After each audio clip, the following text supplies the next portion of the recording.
Hi everybody, it's Ryan King bringing you your daily sports update here on KSJB. Before we get into more of that update, I just want to remind everybody, if you're watching this channel on YouTube, to make sure to subscribe and like our videos. We certainly appreciate it, and we will have a lot more good and fun stuff here on our KSJB YouTube channel. But moving on, let's talk about some region volleyball that's going on in the state of North Dakota. We got some Region 1 and Region 2 scores for you.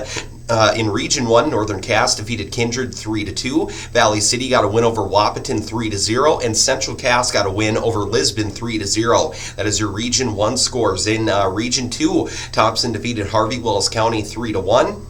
Mayport CG got a win over Hillsborough Central Valley 3-0, and then Grafton got a win over Devils Lake 3-2, and that is your Region 2 scores. So some region volleyball going on, and of course we'll keep you updated during our sports updates on the radio as well as right here on our KSJB YouTube channel. But moving on, the NDSU women's basketball team would also get a win last night over Concordia Moorhead 84-60. Both Carrington Asp and Avery Keenan tied for the team high in points with 16, and the Bison forced 23 turnovers on the Cobbers last night, so that's always good to see. The Bison defense kind of doing the same thing on the basketball court as it does on the football field. The Bison improved to 2-1, and they will take on Big Bad Nebraska this upcoming Sunday. Finally, another one for you.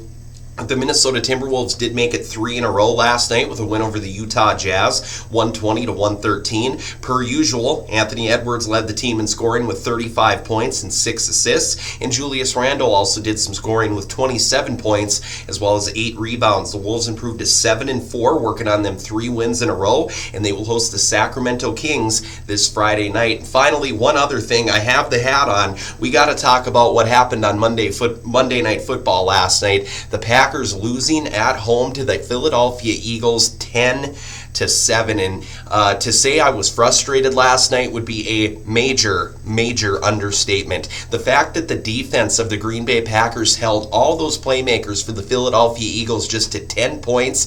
Jalen Hurts only 183 yards passing, Saquon Barkley only 60 yards rushing, and we couldn't score more than 10 points in this game. Very frustrating. Jordan Love finished 20 of 36 with 176 yards. Josh Jacobs would have 74 yards and a touchdown, and I mean, that was basically it. You know, one thing that a lot of people kept mentioning during this game was, you know, there wasn't a lot of points scored in this game, but the defenses showed up to play as well, and I will say that about the Packers. Their defense played really well last night compared to what we had seen the last couple of weeks, especially with that loss to Carolina when they were basically ran down their throat the whole entire game.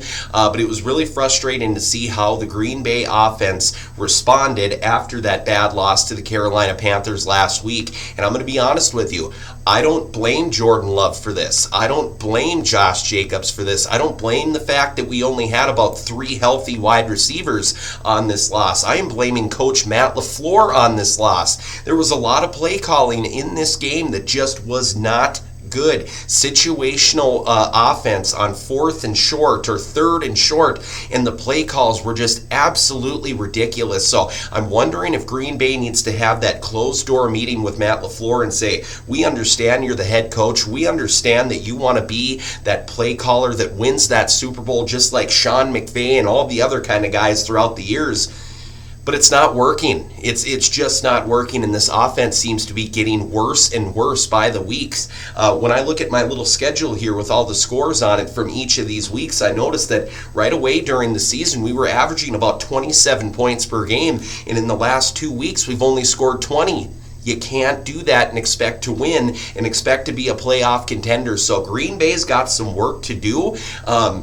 We talk about the Vikings with some of their issues that they're having right now, but Green Bay I'm very frustrated with, being at 5-3-1 right now, and absolutely ridiculous losses. I mean, when you take away the fact that in those 3 losses, you look at Cleveland, they gave up 13 points. You look at Carolina, they gave up 16 points. And when you look at the Philadelphia Eagles, the defending Super Bowl champions, they only gave up 10 points. This is a fault on the offense. The defense is going out there and doing their job, but the offense is not showing up to work. So something's got to give here. Something's got to change, or else this is going to be a very frustrating end to this Green Bay Packers season, and especially when you look at the rest of the schedule for them.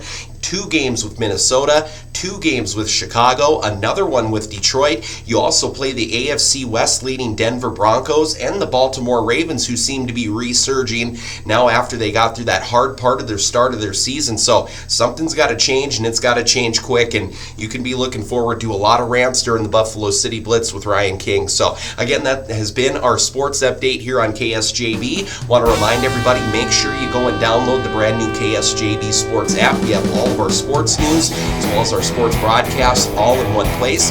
We have all of our sports news, local news, as well as farm and ag news at our website, ksjbam.com, as well as all of our fun stuff we have here on the KSJB YouTube channel. So again, this has been Ryan King with your daily sports update. Have a great rest of your day, and we'll see you tomorrow.